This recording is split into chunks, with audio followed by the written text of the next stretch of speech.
Hello friends, welcome back to my channel मेरा Himachal Sangla valley. तो friends, मैं मंजू नालंदा आप सभी का स्वागत करती हूं अपने चैनल मेरा हिमाचल सांगला वैली में। तो जी, आज के ब्लॉग की शुरुआत बाइक से हो रही है। जैसे कि आप लोगों को पता है कि हम लोग प्रयागराज महाकुंभ में आए हैं। 22 फरवरी को आ गए थे, आज 23 फरवरी का दिन है।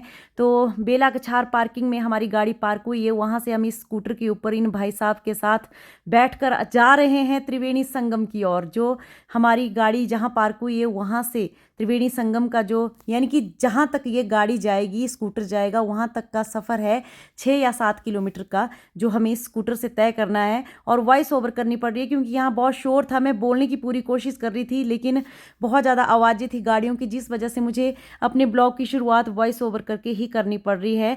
तो हम इन भाई साहब के साथ बैठ के जा रहे हैं और इन्होंने बहुत ज़्यादा कोऑपरेट किया है, हमें अपने स्कूटर पर ही नहीं बिठाया बल्कि गाइड भी बहुत ज़्यादा किया। तो देख सकते हैं जितने भी यहाँ पे ऑटो रिक्शा वाले हैं और स्कूटर वाले हैं, वो सभी लोगों को उनकी गाड़ी के पास से यानी पार्किंग से लेके जा रहे हैं त्रिवेणी संगम की ओर, क्योंकि वहाँ पे अपनी गाड़ियाँ, जो हमारी पर्सनल गाड़ियाँ हैं, वो नहीं जा सकती हैं। सिर्फ यहाँ पे ऑटो रिक्शा वाले ही वो हमें वहाँ तक पहुँचा सकते हैं, क्योंकि जो मेन रास्ते हैं हाईवे वो सब बंद कर दिए गए हैं। तो जी, हम लोग उतर चुके हैं बाइक से, अब जा रहे हैं संगम स्थान की ओर स्नान करने के लिए। देख सकते हैं लोगों की भीड़, बहुत ज़्यादा लोग चले हुए हैं। ये देखिए, यहाँ से संगम स्थान है 2 किलोमीटर की दूरी पर। तो ये 2 किलोमीटर का सफ़र हमें पैदल तय करना पड़ेगा। है 2 किलो नहीं, 3 किलोमीटर है। सामने देख सकते हैं, ये देखिए 3 किलोमीटर। तो जैसे जैसे हम लोग अंदर जा रहे थे, रास्ता भी वैसे ही लंबा होता जा रहा था। जितना चल रहे थे उतना ये रास्ता लंबा ही दिख रहा था, ख़त्म ही नहीं हो रहा था। तो ये देखिए, थोड़ा और अंदर जाके भीड़ भी कुछ ज़्यादा ही देखने को मिल रही थी, क्योंकि ये संगम जो घाट है बहुत बड़ा है। अलग अलग दिशाओं से लोग आ रहे थे। पहले तो इतनी भीड़ नज़र नहीं आ रही थी, जहाँ पे गाड़ी पार्क थी वहाँ से पता नहीं चल रहा था, लेकिन जैसे ही हम अंदर अंदर जा रहे थे वैसे वैसे लोग भी बहुत ज़्यादा दिख रहे थे। और ये शाम का समय हो चला था और हमें स्नान भी आज ही करना था। हम लोग सुबह के समय नहीं पहुँच पाए। सुबह तो हमारा इटावा से ही शुरू हुआ था सफ़र। तो यहाँ अंदर जाके हम मेले में पहुँच ही गए, जहाँ मेरे हस्बैंड लगे हैं अपने लिए कुछ त्रिवेणी संगम का ड्रेस लेने। तो यहाँ पे उनको स्नान करने के लिए कोई ड्रेस लेनी थी, मुझे भी लेनी थी, लेकिन मुझे अपनी पसंद से नहीं मिली। तो यहाँ पे मेरे हस्बैंड यहाँ देख रहे हैं कि कुछ उनको मिल जाता तो वो उस ड्रेस को पहन। महाकुंभ लिखा हुआ है इसमें, बढ़िया है।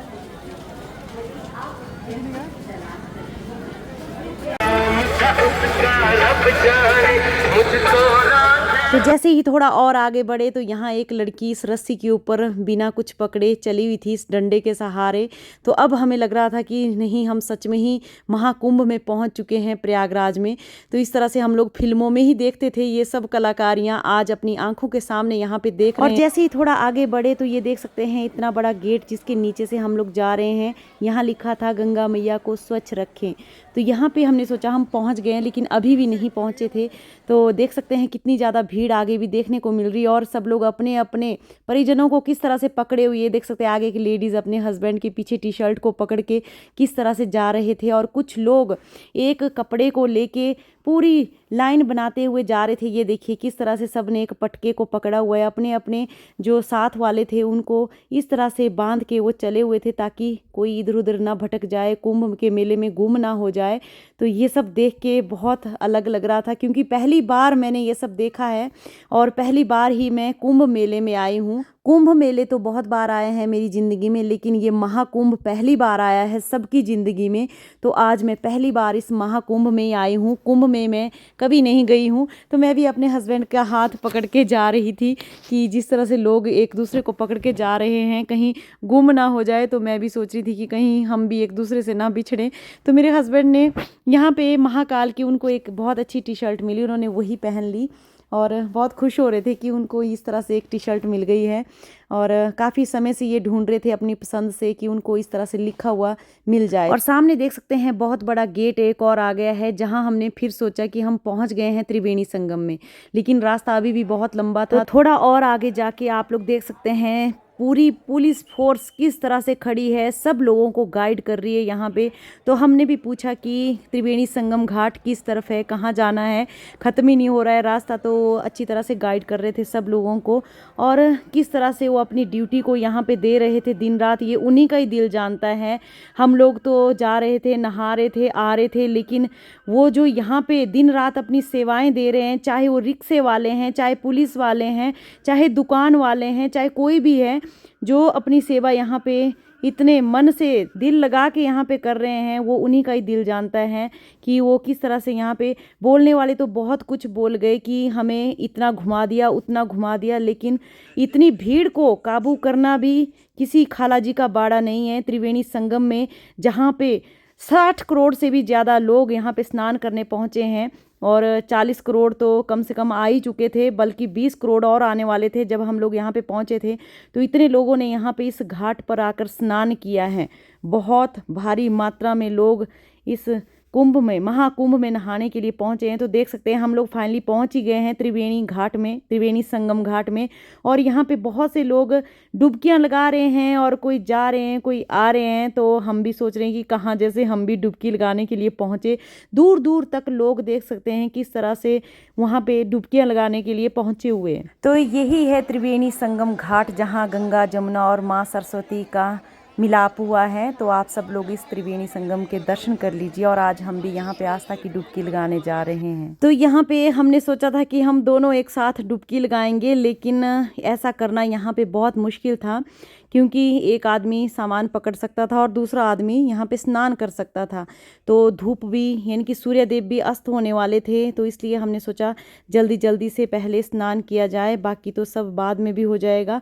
क्योंकि पहुँचने के लिए बहुत समय लग गया था यहाँ पे। तो सबसे पहले मेरे हस्बैंड यहाँ पे डुबकी लगाने के लिए गए हैं। बहुत दूर दूर तक लोग जा रहे थे, लेकिन मैं थोड़ा आगे नहीं जा पाई, क्योंकि देख सकते हैं पानी यहाँ पीछे बहुत कम था, आगे थोड़ा गहरा था, तो वहाँ तक पहुँचने के लिए बहुत मुश्किल था। पर कोई बात नहीं, हमें जहाँ पहुँचना था हम पहुँच चुके हैं, और त्रिवेणी संगम में ही हमें डुबकी लगानी थी। सो भगवान की दया से हमने यहाँ पे डुबकी लगाई और बहुत अच्छा लगा। और भीड़ इतनी ज़्यादा थी कि ख़त्म होने का नाम ही नहीं ले रही थी। तो देख सकते हैं, चाहे स्नान करते हुए, चाहे पार्किंग के पास, चाहे रिक्शा ऑटो में, चाहे मेले में, तो कहीं पे भी देख लो, हर जगह भीड़ ही भीड़।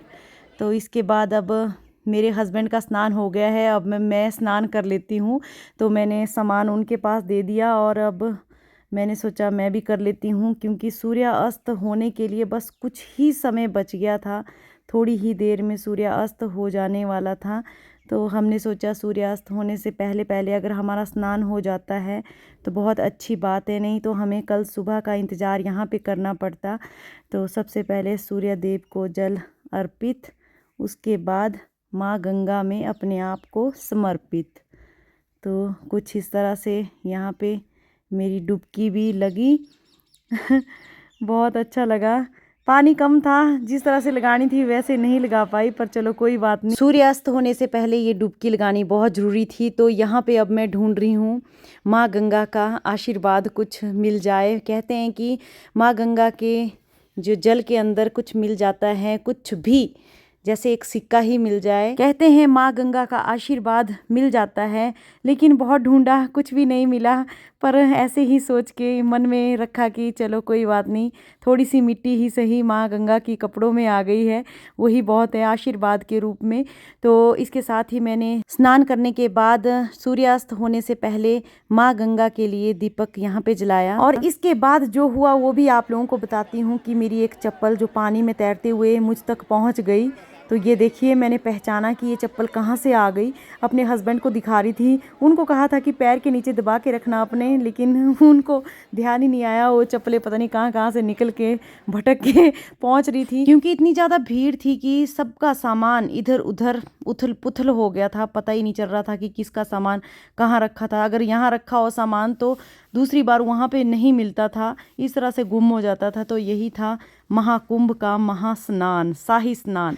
तो जी फाइनली 144 साल के बाद आया कुंभ, और त्रिवेणी संगम में हमारी भी आस्था की डुबकी लग गई है। उसके बाद फिर हम अपने माथे में एक एक टीका लगा रहे हैं। तो आप लोगों को पता है मंदिरों में हर जगह टीका लगाने वाले होते ही हैं, तो उनसे हमने एक एक टीका लगाया। महाकाल जी उन्होंने लिख के दिया, और बहुत अच्छा लगा। तो महाकुंभ के मेले से मैंने एक शॉपिंग की, सबसे पहले वो थी एक चप्पल की।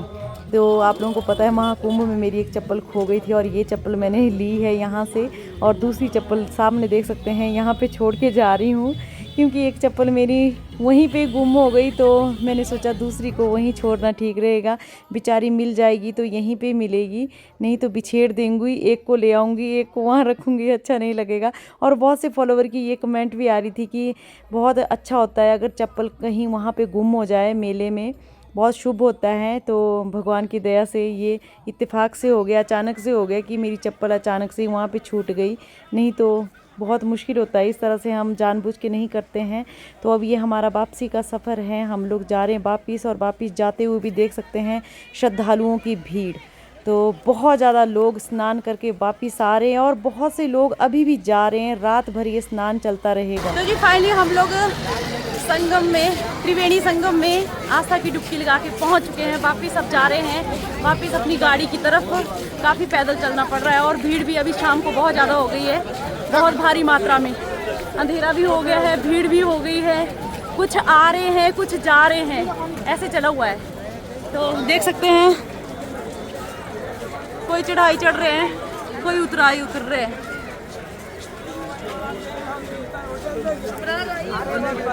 ब्लॉग बनाना मुश्किल नहीं है। तो जब मैं यहाँ से ब्लॉगिंग करते हुए जा रही थी, एक आदमी मुझे बोल रहे थे कि क्या आपको ब्लॉग बनाना मुश्किल नहीं लग रहा है। मुश्किल तो नहीं लग रहा था, लेकिन चोट ज़रूर लगी मुझे ये ब्लॉगिंग करते हुए। आगे से एक लकड़ी लेके आ रहे थे, जो झुग्गी है, देख सकते हैं बहुत सी झुग्गियाँ है यहाँ पे। तो वो आदमी अपने वहाँ झुग्गियों के लिए लकड़ियाँ ला रहे थे, रात को रुकना पड़ता है उनको, खाना भी वहीं बनाते हैं। तो वो लकड़ियाँ उनकी मेरे माथे के साथ ऐसी टकराई कि मेरे माथे में बहुत भयानक चोट आ गई। तो बहुत हंसी भी आ रही थी कि क्या हो गया अचानक से। मेरे हस्बैंड बोलते हैं ओ यार, मैंने बोला ओ यार बोल के तो उनको हटा ही देते या फिर मुझे बता ही देते। बोलते इतना मौका ही नहीं मिला मुझे कि मैं आपको ऐसा बोलता कि आपको चोट लगने वाली है। अब त्रिवेणी संगम में स्नान करके आस्था की डुबकी लगा के अब कर रहे हैं हम लोग ताज़ा ताज़ा पपीते का एंजॉय। यहाँ पे हमारे भाई साहब काट रहे ताज़ा ताज़ा पपीता। राधे राधे राधे राधे।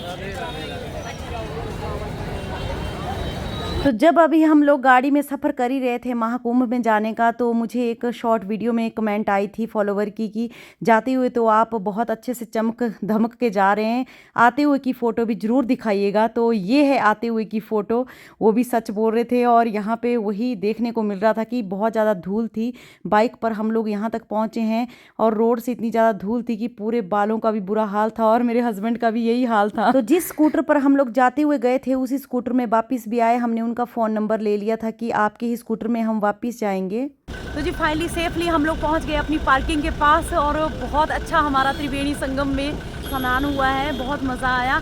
भगवान का बहुत बहुत शुक्र है। और धूल से बहुत बुरे हाल हो गए हैं, पूछो मत। और यहाँ धूल से बचने के लिए चश्मे के साथ साथ मास्क की भी बहुत ज़्यादा ज़रूरत थी। तो कुछ इस तरह से रहा हमारा महाकुंभ का शाही स्नान, जो हमने कर लिया कंप्लीट। तो इसी के साथ ही आज का ब्लॉग यहीं पे दी एंड कर देती हूँ। मिलती हूँ नेक्स्ट ब्लॉग में। Okay, bye bye all.